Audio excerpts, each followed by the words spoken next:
time to put the kettle on and get some tea ready for the show, because it's going to be a bit of a bar and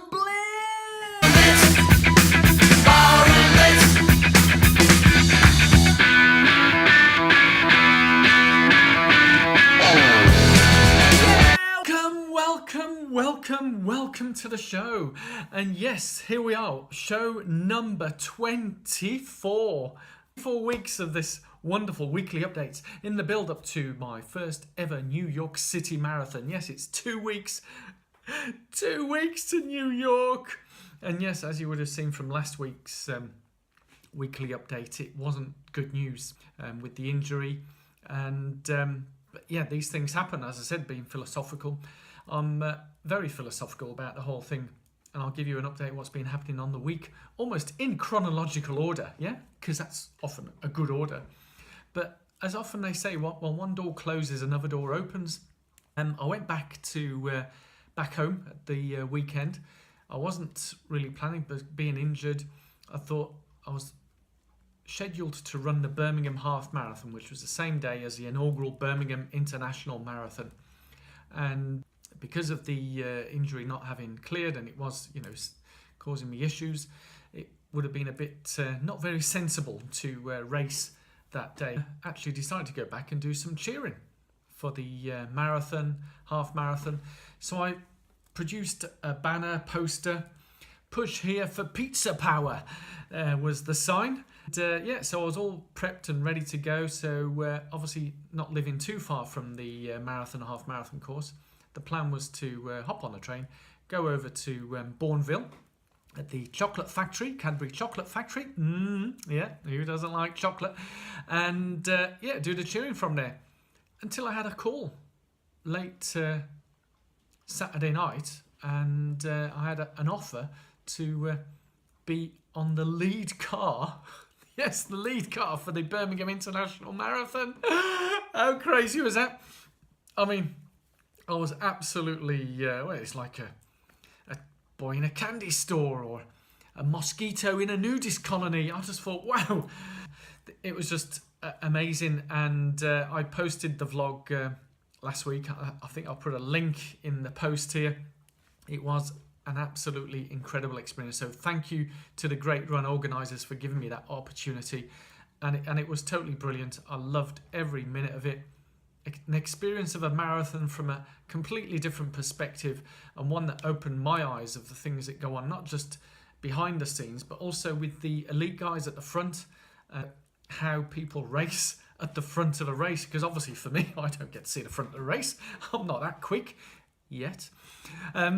It was amazing, and it meant me getting up early. I didn't get much sleep on the Saturday night. I think I was up at 4 a.m. and to meet up with the cars on the course, and then get over to the start at Alexander Stadium, which, as we all know, in Britain, it's the home of British athletics, where Mo Farah had his last track race ever, was at Alexander Stadium. It's all in my vlog. Go check out the link below.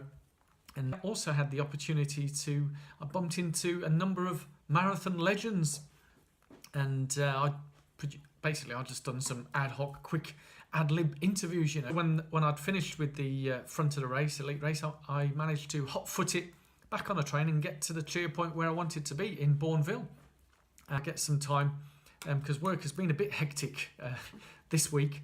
I was due to fly back to where I was working this week on the Monday, but the flight got cancelled because of Storm Ophelia. Who comes up with these names? Yeah, Storm Ophelia. So there was no flights on the Monday. Tuesday was full, so I ended up flying back on the Wednesday. And it's been a pretty full-on week with work, and I've not had a chance to edit the cheer points. I think I need a bit of a drink. Oh, that's nice. You can't beat a nice cup of tea, can you? I basically came back, and but before I came back, I had the opportunity to see my regular physio that I see, and so a quick update on the injury. So I had the opportunity to see my regular physio, and because obviously there's niggles, hurts, I just wanted to check what is the actual issue, what is going on, and he done a scan of the knee, because it's still feeling quite sore, and yeah, there's some swelling and injury around by the knee and the IT band and all the tendons and all the stuff that goes on around there. Time for another cuppa. Oh, you can tell autumn is in full swing here. So, but he gave me a whole list of rehab exercises to do to help overcome it, strengthen it, ice on it, and all that kind of stuff.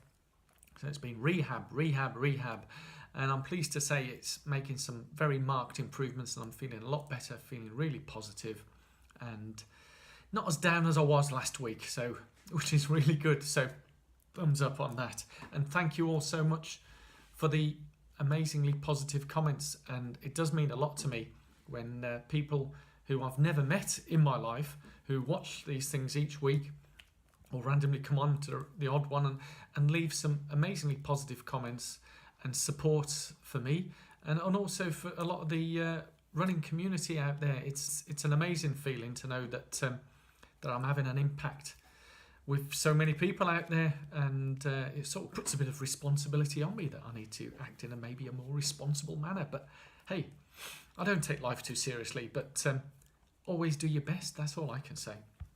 So for next week, I mentioned that Storm Ophelia was here at the beginning of the week in the UK, which prevented my flight coming out.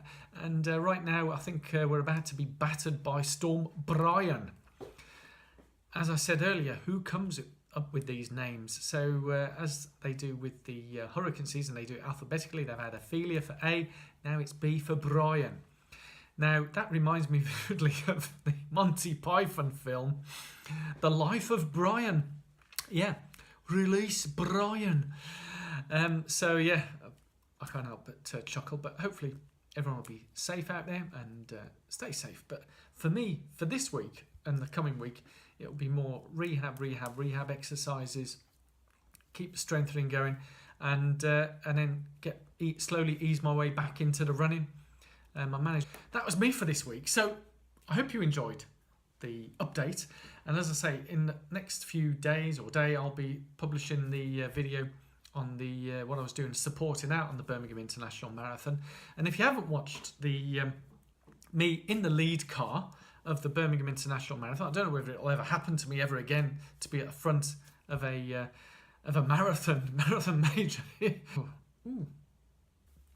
I don't know whether I'll ever get that opportunity ever again to do that. And although some people said, well, you should do it more regular. You're a natural with these guys doing videos. And I got some amazing comments from people on the old social meds.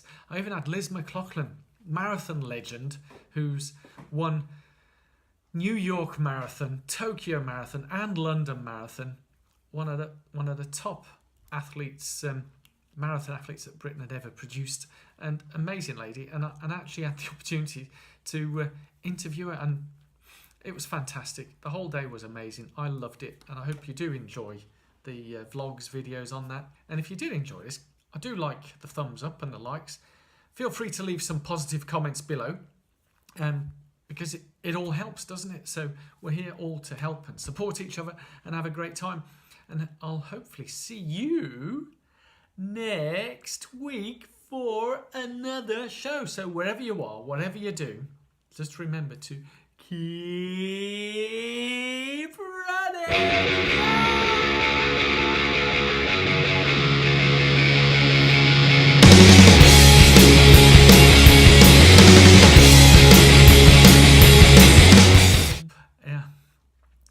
Thank you. Oh, that's delicious. I feel so much better from drinking tea. I recommend tea. Best drink of the day.